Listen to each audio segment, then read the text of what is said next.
भारत नहीं जीत जाएगा तो 4-4 विधायक आके यहाँ झंडा लहराएंगे। एक भगवा झंडा लहराने वाला स्वयंसेवक चले गए दुनिया से, एक जनप्रतिनिधि राजभवन पर नहीं आया। गणवेशधारी स्वयंसेवक की हत्या हुई है और हम यहाँ देख रहे हैं कि पूरे मंच पे जो हिंदू हिंदू हिंदू करके इतने सारे चुनाव जीत जाते हैं, इतने वोट ले जाते हैं, उनमें से किसी प्रतिनिधि की यहाँ मौजूदगी नहीं है। हमारे सिर्फ क्षेत्रीय पार्षद यहाँ खड़े हैं। 2 मंत्री ना जिले से, 9 विधायक है ना शहर में, क्यों कोई विधायक यहाँ नहीं आया? क्यों महापौर नहीं आया यहाँ पर? स्वच्छ इंदौर, स्वच्छ इंदौर, स्वच्छ इंदौर, कितने कार्यकर्ताओं की लाशें देखना है स्वच्छ इंदौर को? पुलिस प्रशासन को सिर्फ 5 काम आते हैं: रोड पे चालन बनाना, बीमा नहीं हो तो तुरंत कार्रवाई करना, हेलमेट नहीं बना तुरंत कार्रवाई करना।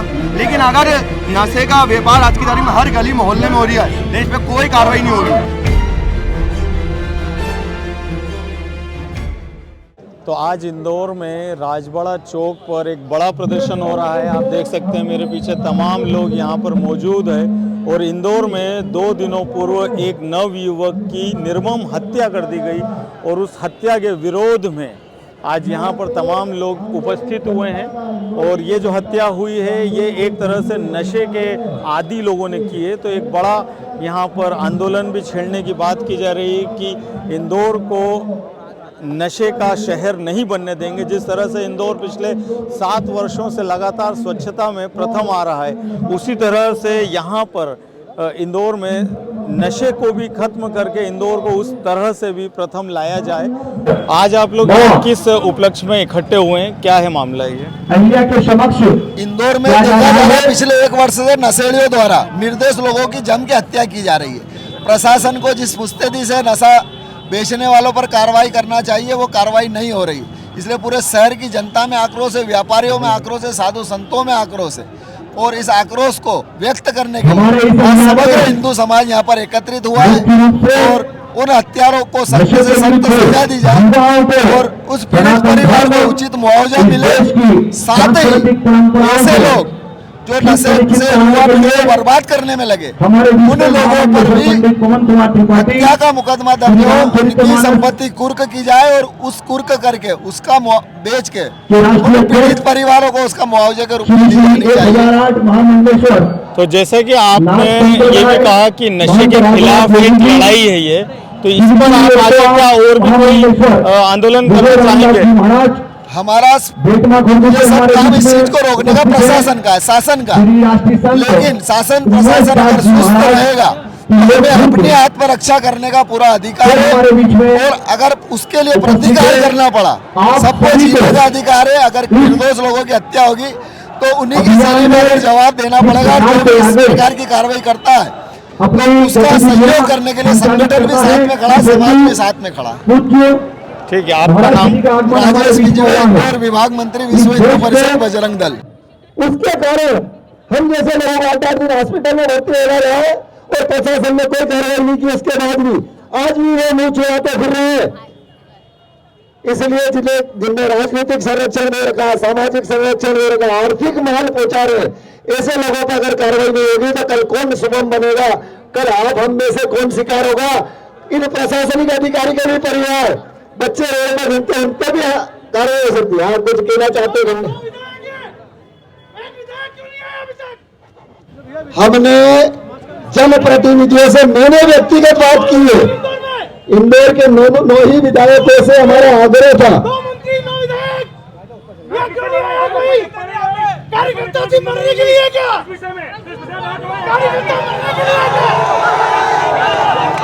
ऐसे पॉइंट्स के लिए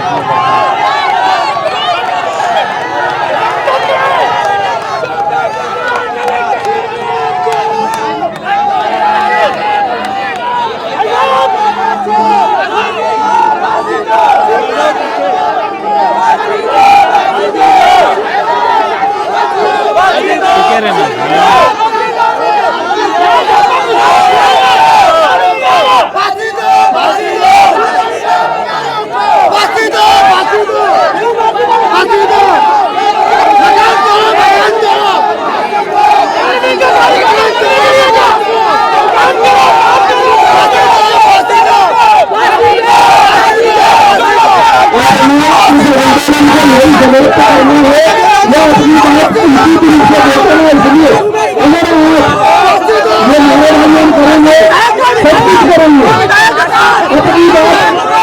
ऊपर चढ़ जाए, इसलिए देखो आप लोग बात सुन लीजिए, मैं आपकी बात सुनने के लिए आया हूँ।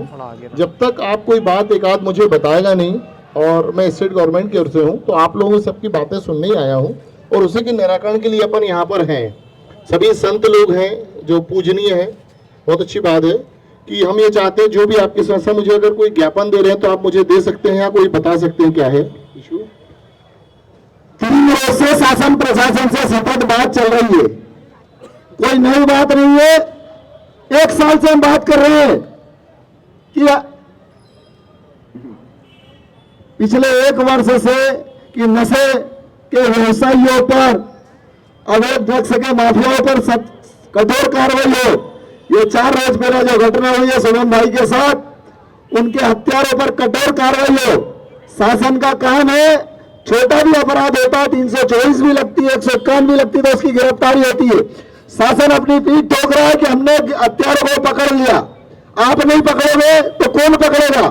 पर उसके बाद क्या कार्रवाई हुई है यह कोई स्पष्ट नहीं हुआ है। मुआवजा, बकरी मर जाती है तो मुआवजा मिल जाता है, एक निर्दोष की हत्या हुई है। पिछले 1 वर्ष में 20 हत्याएं हो चुकी है। कोई गाड़ी से कुचल जाता है, कोई दर्शन करने जाता है, उसको चाकू मार दिया जाता है नशे में। और इस सब चीजों की जानकारी प्रशासन को लगातार संगठन के माध्यम से, समाज के माध्यम से कि यहाँ पर नशा बिक रहा है, ये अपराधी हथियार लेके घूम रहा है। इतनी बड़ी यात्रा निकली, प्रशासन की कितनी बड़ी लापरवाही थी। अनंत चौदस का जुलूस निकलता, हजारों पुलिस लगती है। रंग पंचमी का जुलूस निकलता, हजारों पुलिस लगती है। गोगानंदी का आयोजन हो, नगर कीर्तन हो, चेटी चंड का उत्सव हो, मोहर्रम का उत्सव हो, तो पिछले वर्ष 5 लाख से अधिक लोग यात्रा में शामिल हुए थे। तो 3 थानों के 100-300 पुलिस वाले लगे हुए, कहीं कोई व्यवस्था ही नहीं थी। आज राम मंदिर का इतना बड़ा जीर्णोद्धार होकर प्राण प्रतिष्ठा हो रही है, पूरे देश में हाई अलर्ट है, लेकिन पुलिस के काम पे जो नहीं रह गई थी। कोई आके बड़ा आतंकवादी घटना कर सकता था, कोई बड़ी AK-47 भी चला सकते हैं। लगातार सोशल मीडिया के माध्यम से जानकारी दी जा रही है, धमकियां दी जा रही है कि हम कुछ बड़ा करेंगे। इसके बाद भी हजारों लाखों लोगों के बीच में एक निर्दोष की चाकू घोंप कर हत्या कर दी जाती है और प्रशासन पूछ रहा है आप क्या चाहते हो, आपकी मांग बताओ। क्या बताना है इन्हें? यह आंदोलन किसी संगठन का नहीं है, यह समग्र हिंदू समाज, साधु संत, व्यापारी, रहवासी, पीड़ित लोगों का आंदोलन है। उनकी आवाज जो है, जिस तरीके से लगातार कमिश्नर साहब ने भी आश्वासन दिया था कि हम कार्रवाई कर रहे हैं, कागज तैयार हुए हैं, वह सब हम तो कहते हैं मकान तोड़ने की बजाय मकान कुर्क करो और उसको नीलाम करके शुभम के परिवार को उसका सारा पैसा दिया जाए। कितने मकान तोड़ोगे? संपत्ति, सारे अपराधियों की संपत्ति कुर्क की जाए। जिस अवैध तरीके से पैसा कमाया है उसको कुर्क करके उसकी सारी जो राशि आती है वह परिवार को, पीड़ित परिवारों को दी जाएगी। तोड़ के फिर बना लेंगे, अवैध कमाई चालू है। साथ ही क्या शासन प्रशासन भेड़ बकरी मर जाते उसके लिए भी मुआवजा दे देता है। एक नौजवान युवक की एक परिवार बर्बाद हुआ है, उस परिवार को बर्बाद करने वालों के भी परिवार बर्बाद हो रहे। तो अभी तक 3 दिन के लग रहे हैं। माननीय मुख्यमंत्री जी जो अभी 20 दिन पहले उन्होंने पदभार ग्रहण करा है, छोटी छोटी चीजों पर, ड्राइवर पर किसी प्रकार की टिप्पणी कर दी तो कलेक्टर का ट्रांसफर हो जाता। ये तो जो यात्रा थी उसके पदेन अध्यक्ष प्रशासक रंजीत हनुमान मंदिर के कलेक्टर साहब है, उसके बाद अभी तक किसी प्रकार की कोई घोषणा नहीं है। ये दुखद है। अब प्रशासन ने क्या तय किया है वे अपनी बात रखे, हमें मंजूर है नहीं मंजूर है ये हमारा विषय है। देखिए, सभी लोगों की भावनाओं का सम्मान करते हैं। जो भी घटना घटी है दुर्भाग्यपूर्ण है और कुछ घटनाएं ऐसी होती हैं जिन पे बड़ा दुख होता है और हम सभी को दुख है। संतजन भी यहाँ पर इकट्ठे हुए हैं और ये सब पीड़ादायक है। प्रशासन, सरकार आपके साथ है। माननीय मुख्यमंत्री जी भी हर चीज़ को निर्देश देते हैं, समय समय पे हर घटनाओं को वॉच करते रहते हैं। रही कंपनसेशन की बात, तो राज्य सरकार आपके साथ है। मैं यहाँ से घोषणा करता हूँ कि हमारे पास रेड क्रॉस सोसाइटी है, उसके माध्यम से हम तुरंत अभी 2 लाख रुपए उसको, जो भी परिवार है पीड़ित को जो दुर्भाग्यपूर्ण घटना है उसको मैं दे देता हूँ। बात सुन लीजिए, आराम से सुन लीजिए। देखो, हमारी पूरी शासन व्यवस्था अपनी संवैधानिक और कानूनी प्रक्रिया से चलती है। बात हमारा आग्रह है, आज हम उनको भी बोलना बोलने दो ना। अरे हमें मंजूर है नहीं, आवाज बढ़ा लिया, आवाज बढ़ा थोड़ी। देखो, मैं इसलिए कोई चीज बोल रहा हूं आपसे, आराम से भावनात्मक रूप के या थोड़ा प्रक्रिया को समझें आप। प्रशासन और सब आपके साथ है। जो भी घटना घटी है बड़ी दुर्भाग्यपूर्ण है, क्योंकि हम भी प्रक्रिया से बंधे हैं और हम आपके साथ हैं। कोई भी घटना हम ऐसी नहीं होने देंगे जो भविष्य में किसी प्रकार के दुर्भाग्यपूर्ण है। कलेक्टर महोदय के हाथ में भी रेड क्रॉस सोसाइटी है, उसके माध्यम से हम आपको 2 लाख रुपए तुरंत उपलब्ध कराते हैं। और भी जो आगे का ये है, उसके अतिरिक्त अगर कोई नशे का कारोबार ऐसा है, कमिश्नर महोदय और प्रशासन पूरा उसको वॉच कर रहा है और संभवतः जहां भी प्रक्रिया अनुसार हमको वो डिटेक्ट होंगे, हम नियम अनुसार उसमें कार्रवाई करेंगे। इसके अतिरिक्त बता दें, और भी कर कंपनसेशन की कोई बात है, हम कोई प्रक्रिया से बंधे हुए हैं, तो हम खुद चाहते हैं कि जो भी आपको मुआवजा, ये हम 2 लाख रुपए तत्काल आपको उपलब्ध कराते हैं और माननीय कलेक्टर महोदय के निर्देश है। रही उनके मकान तोड़ने की बातें, तो हर चीज को हर प्रशासन हर पहलुओं को देख रहा है और जो भी विधि प्रक्रिया के अंतर्गत होगा हम उससे कार्रवाई संपादित करेंगे। पूरा प्रशासन आप लोगों के साथ है, आप लोगों की भावनाओं को समझता है और ये हम आपको विश्वास दिलाते हैं कि नियम प्रक्रिया के अंतर्गत जो भी कार्रवाई होगी वो सुनिश्चित की जाएगी। और अभी उनकी अरेस्टिंग हो गई है और 4 लोगों की अरेस्टिंग हो गई है, मुख्य अभियुक्त है। उसके अतिरिक्त और भी चीजें हम मॉनिटरिंग कर रहे हैं। और नहीं, जो भी व्यक्ति 4 लोग अतिरिक्त और भी आ रहे हैं, पुलिस इन्वेस्टिगेशन जारी है। उन लोगों को सबको विधि प्रक्रिया के अंतर्गत लिए जाएगा, ऐसा नहीं है। कोई व्यक्ति कितना ही हो, उसके अंतर्गत हम पूरे मॉनिटरिंग के बाद उसके अनुसार कार्रवाई करेंगे और विश्वास दिलाते हैं। देखिए, हम भावनाओं के साथ साथ प्रक्रिया से भी बंधे हैं। हम ये चाहते हैं, व्यवस्था अपनी है, इस व्यवस्था के साथ आप सब लोग सम्मिलित हैं और विधि प्रक्रिया के अनुसार जो भी कठोरतम कार्रवाई होगी वो सुनिश्चित की जाएगी।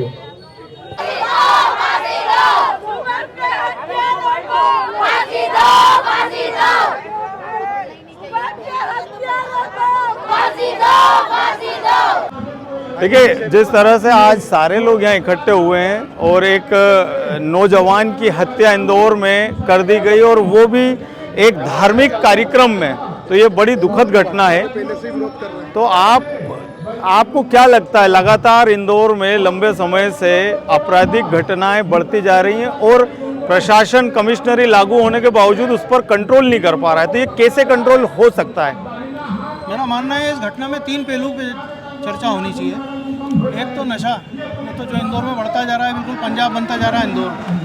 दूसरा, प्रशासन जो है वो सिर्फ अपनी जिम्मेदारियों से बचता फिरता है, इसके सर उसके सर पे टोपी पहनाता रहता है।